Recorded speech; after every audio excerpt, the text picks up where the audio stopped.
Première priorité, former les caractères.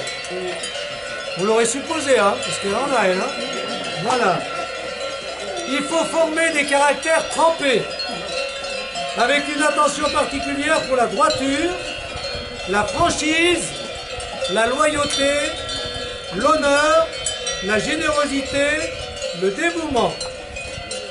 Notre affaire, la foi agissante. La foi dominant le jugement, le goût, comme les affections. Il y a beaucoup de choses là-dedans. Hein. Voilà. Donc, insister. Bon, voilà. Former des caractères. Des caractères, c'est-à-dire des gens, voilà, droits, francs. Mais, vous voyez, il y a le mot l'honneur. L'honneur, c'est pas un mot qu'on emploie aujourd'hui. Hein. Voilà. L'honneur. Comment ? C'est les qualités de sa mère. La loyauté, l'honneur, évidemment la générosité et le dévouement. Hein, voilà. Bien. Si je vous demandais aujourd'hui comment former le caractère des jeunes, est-ce que vous avez formé vos enfants en leur donnant du caractère? Donc ça, former des caractères. Qu'est-ce que ça veut dire? Concrètement, là je dis bien ce qu'il faut faire, hein. Mais ça veut dire quoi concrètement? Pour que quelqu'un ait du caractère, quelqu'un qui est un peu mou, qui est un peu flottant, voilà. Comment donner à un enfant du caractère? Qui c'est qui a des idées? Comment? Résister, voilà, d'accord. Ah oui, buter. Faut qu'ils s'affrontent avec nous. Ah oui, bien, bien, bien. L'affrontement. Oser dire non, oser dire oui, oser s'affirmer et pas céder toujours à ses caprices. Hein. Voilà, pas céder à ses caprices. Qu'est-ce que vous diriez d'autre? Apprendre à vivre avec lui et à avoir des conflits, à s'exprimer.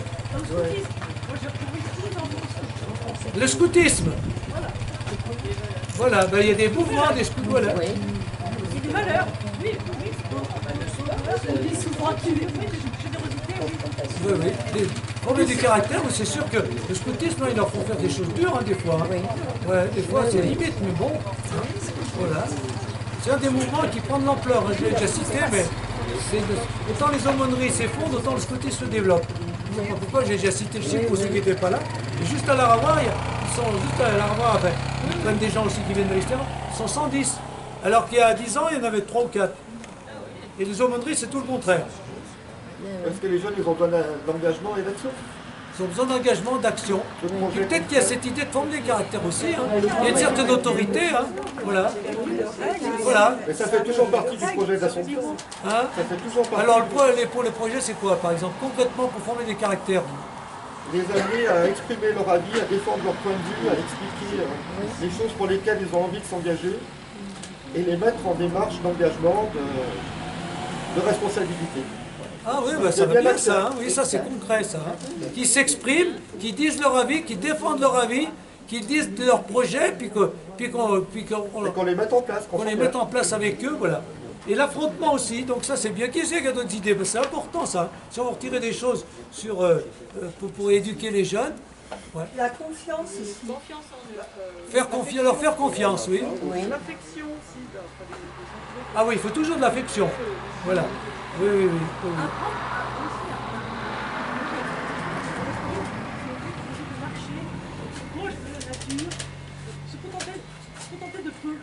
Se contenter de peu.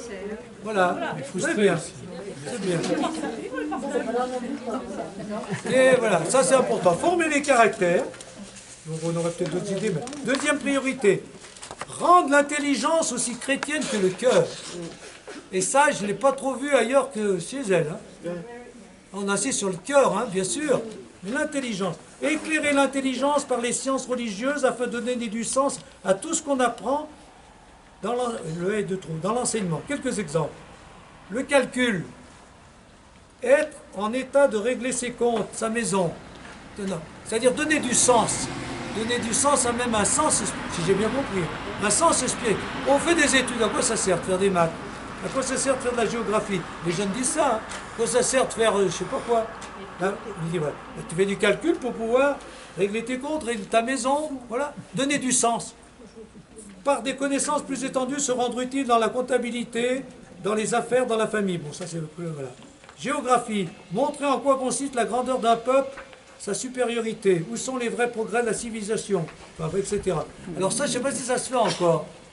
C'est ce qu'on appelle christianiser les intelligences. Alors, dis voir, christianiser les intelligences, ça veut dire quoi?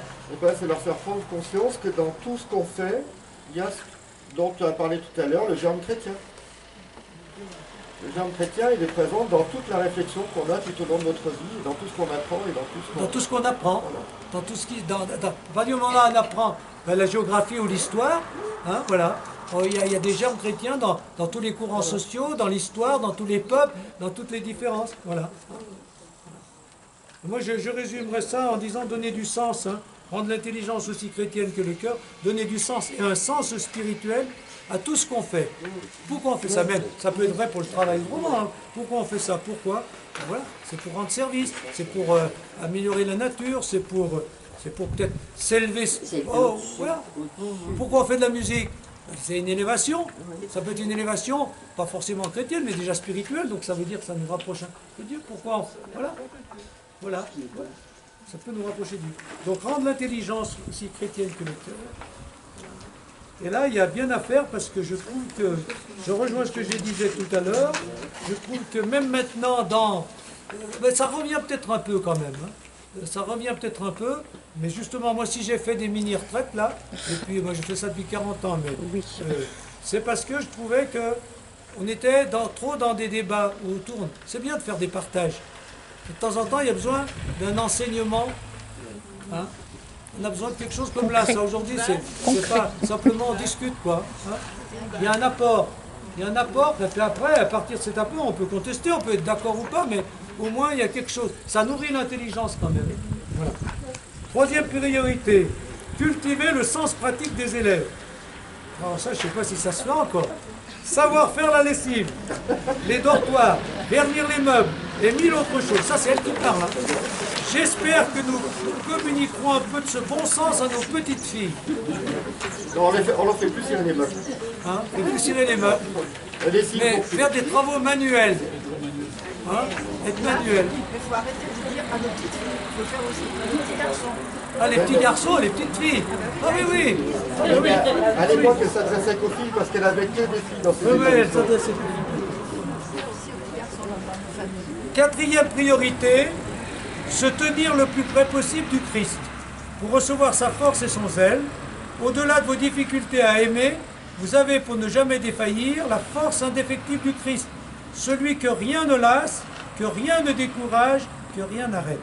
Allons à lui quand notre charité s'épuise, il nous apprendra que le zèle comme l'amour ne dit jamais assez. C'est beau ça, hein? C'est joli, oui. C'est-à-dire que si vous vous ouvrez au Christ, eh ben, vous ne pouvez jamais dire assez, j'ai assez fait.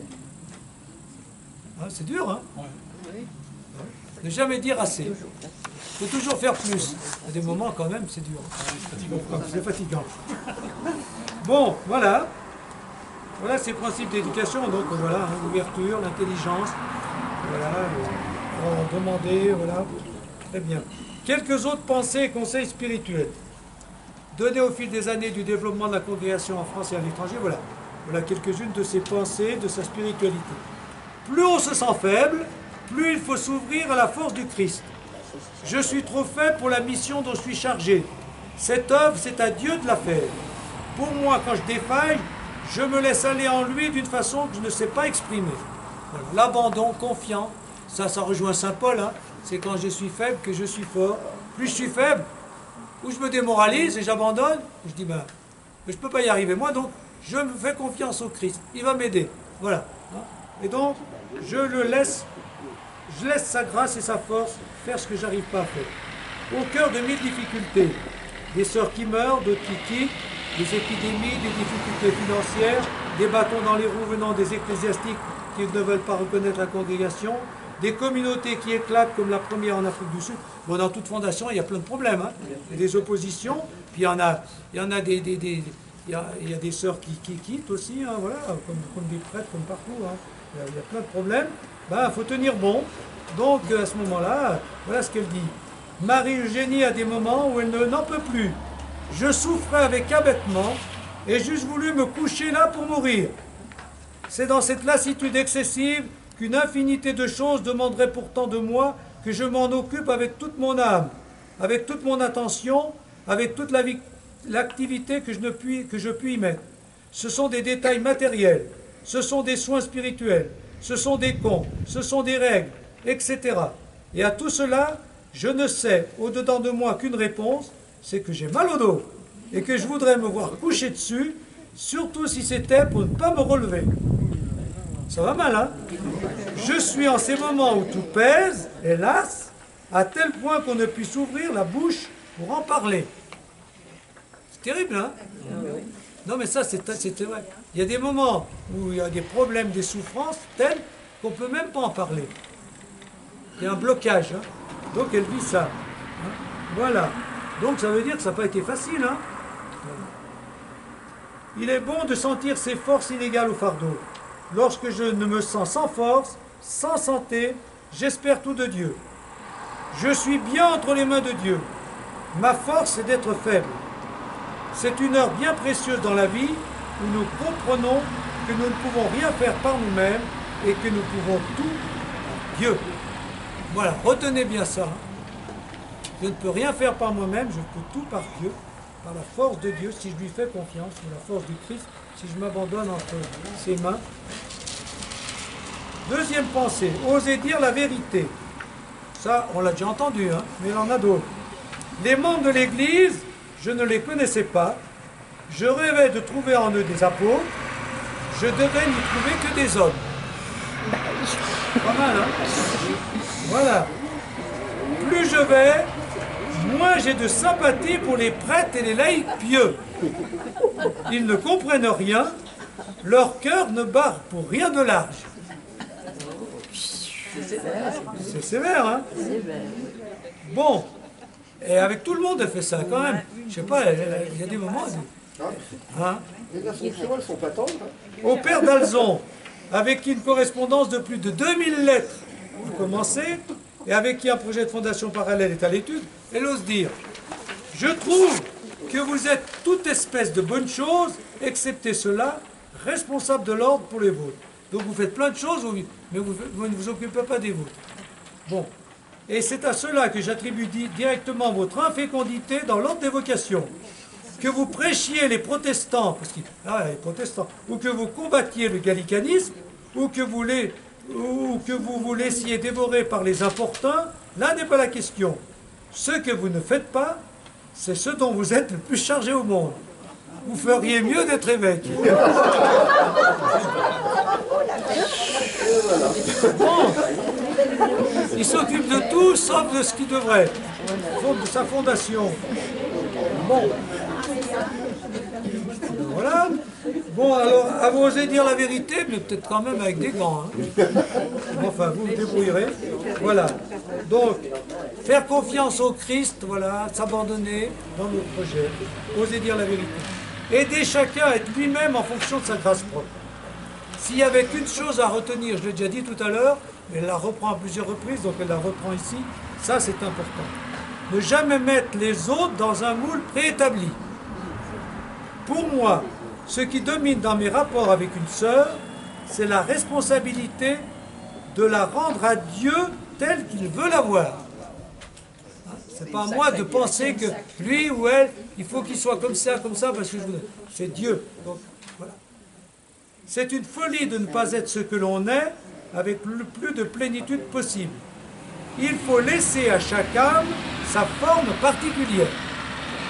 Et si on applique ça, c'est vrai aussi c'est vrai pour tout le monde, mais en tout cas pour les vocations religieuses, pour les prêtres.